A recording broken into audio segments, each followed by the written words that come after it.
Supreme কোর্টের জন্য আলাদা সচিবালয় গঠন নিয়ে নতুন করে শুরু হয়েছে বিতর্ক। একদিকে সংসদীয় কমিটির অধ্যাদেশ বাতিলের সুপারিশ, অন্যদিকে হাইকোর্টের স্পষ্ট নির্দেশ ৩ মাসের মধ্যে গঠন করতে হবে স্বাধীন সচিবালয়। আবার রায়ের বিরুদ্ধে আপিলে যাচ্ছে রাষ্ট্রপক্ষ। সাংবিধানিক প্রশ্নে নতুন করে শুরু হচ্ছে আইনি লড়াই। অ্যাটর্নি জেনারেল জানান, রায়ের সার্টিফাইড কপি পেলেই আপিল করবে রাষ্ট্রপক্ষ।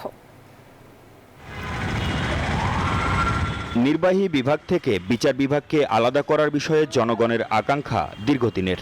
এই প্রত্যাশা পূরণে অন্তর্বর্তী সরকারের সময় জারি করা হয় সুপ্রিম কোর্ট সচিবালয় অধ্যাদেশ। তবে বিএনপি সরকারের সংসদীয় কমিটি সুপ্রিম কোর্ট সচিবালয় সংশোধন অধ্যাদেশ এবং সুপ্রিম কোর্ট বিচারক নিয়োগ অধ্যাদেশ রহিত করার সুপারিশ করেছে গত ৪ এপ্রিল। তারপর থেকেই আইনজীবীরা বলছেন, স্বাধীন বিচার বিভাগ প্রতিষ্ঠার উদ্যোগে এটি বড় বাধা। মঙ্গলবার সুপ্রিম কোর্টের জন্য স্বাধীন ও আলাদা সচিবালয় ৩ মাসের মধ্যে প্রতিষ্ঠার নির্দেশ দিয়ে পূর্ণাঙ্গ রায় প্রকাশ করে হাইকোর্ট। অধস্তন আদালতের বিচারকদের নিয়ন্ত্রণ ও শৃঙ্খলার বিধান সুপ্রিম কোর্টের কাছেই ফিরিয়ে দেওয়া হয় এই রায়ে। রায়ের প্রতিক্রিয়ায় মামলার অ্যামিকাস কিউরি শরীফ ভুইয়া সন্তুষ্টি প্রকাশ করেন। বলেন, যদি বিচারক নিয়োগ ও বদলির ক্ষমতা আইন মন্ত্রণালয় নেয় তাহলে তার রায়ের সঙ্গে সাংঘর্ষিক হবে। রায়ের নির্দেশনার বিপরীতে গিয়ে নিম্ন আদালতের কর্তৃত্ব সুপ্রিম কোর্টের পরিবর্তে আইন মন্ত্রণালয়ের কাছে থাকে, তাহলে দুটো জিনিসই কিন্তু এই রায়ের সাথে সাংঘর্ষিক হবে।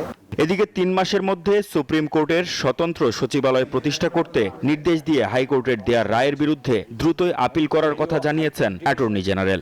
এটা আপিল বিভাগে চূড়ান্ত নিষ্পত্তি হওয়াটাই কাম্য এবং সমীচীন, এবং সেটি প্রকারান্তরে সার্টিফিকেট দেওয়ার মাধ্যমে হাইকোর্ট বিভাগও মনে করেছেন।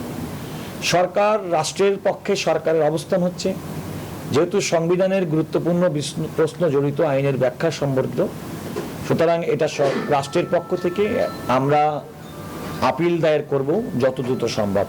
অন্তর্বর্তী সরকারের অধ্যাদেশ রহিতকরণ এবং হাইকোর্টের পূর্ণাঙ্গ রায় নিয়ে যে বিপরীতমুখী অবস্থান, তার নিষ্পত্তি আপিল বিভাগে হবে বলেও জানান অ্যাটর্নি জেনারেল।